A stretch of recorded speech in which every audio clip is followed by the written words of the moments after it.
வணக்கம். சட்டமன்ற தேர்தல் வந்தது. தேர்தலில் நின்றார் ஒரு தலைவர். வெறுந்தலைவர் அல்லர், பெருந்தலைவர். தமிழ்நாட்டினுடைய முதலமைச்சராக இருந்தவர். விருதுநகர் மண்ணின் மைந்தன். ஊர் தலைவர் அல்ல, உலகத் தலைவர், பார்போற்றும் உத்தமத் தலைவர், கர்ம வீரர் காமராஜர்.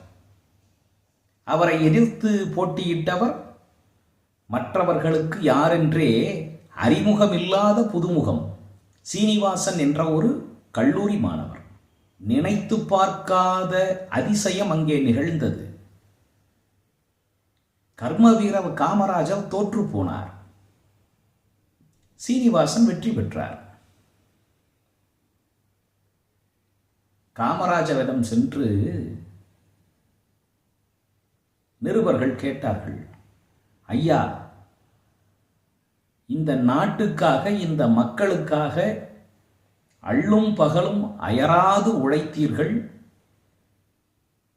சொத்து சுகம் ஏதும் சேர்க்காமல் நாட்டிற்கே தன்னை சொத்தாக ஒப்புக் கொடுத்து வாழ்ந்து வந்த உயர்ந்த தலைவர் நீங்கள். எத்தனையோ பெருமைகளுக்கு உறைவிடமாக விளங்கியவர் நீங்கள். இப்படி உங்களை தோற்கடித்து விட்டார்களே மக்கள் என்று கேட்டார்கள்.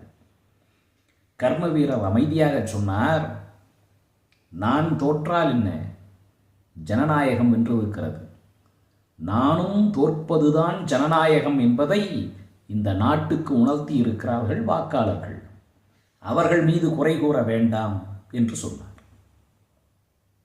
மிகப்பெரிய மாமனிதர், யாரென்றே தெரியாத ஒரு சாதாரண மனிதரிடம் தோற்று போன பிறகு அதையும் ஏற்றுக்கொண்ட மனப்பக்குவம் இருக்கிறதே, அது இந்த உலகத்திலே அனைவருக்கும் சாதாரணமாக வந்துவிடாது.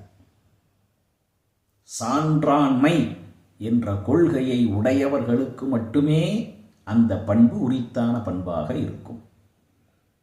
வள்ளுவர் கூறுகின்றார், ஒருவன் சால்பு மிக்க சான்றாண்மை மிக்கவன் என்பதற்கு எது தெரியுமா அடையாளம்? பொன்னை உரைத்து பார்க்கக்கூடிய அந்த உரைகள், கட்டளைகள் என்று சொல்லுகிறோமே, அதுபோல ஒருவன் சான்றாண்மை மிக்கவனா என்பதை பார்ப்பதற்கு எது தெரியுமா கட்டளைகள்? அவன் தனக்கு கொஞ்சமும் சமமில்லாத, தகுதி இல்லாதவர்களிடம் தோற்று போவதையும் ஏற்றுக்கொள்வதுதான். சால்பிற்கு கட்டளை யாதெனின் தோல்வி துளையல்லார் கண்ணும் குழல். 2000 ஆண்டுகளுக்கு முன்னால் வள்ளுவன் எழுதி வைத்ததற்கு இலக்கணமாக வாழ்ந்த பெருந்தகை கர்மவீரர் காமராஜர். நன்றி, வணக்கம்.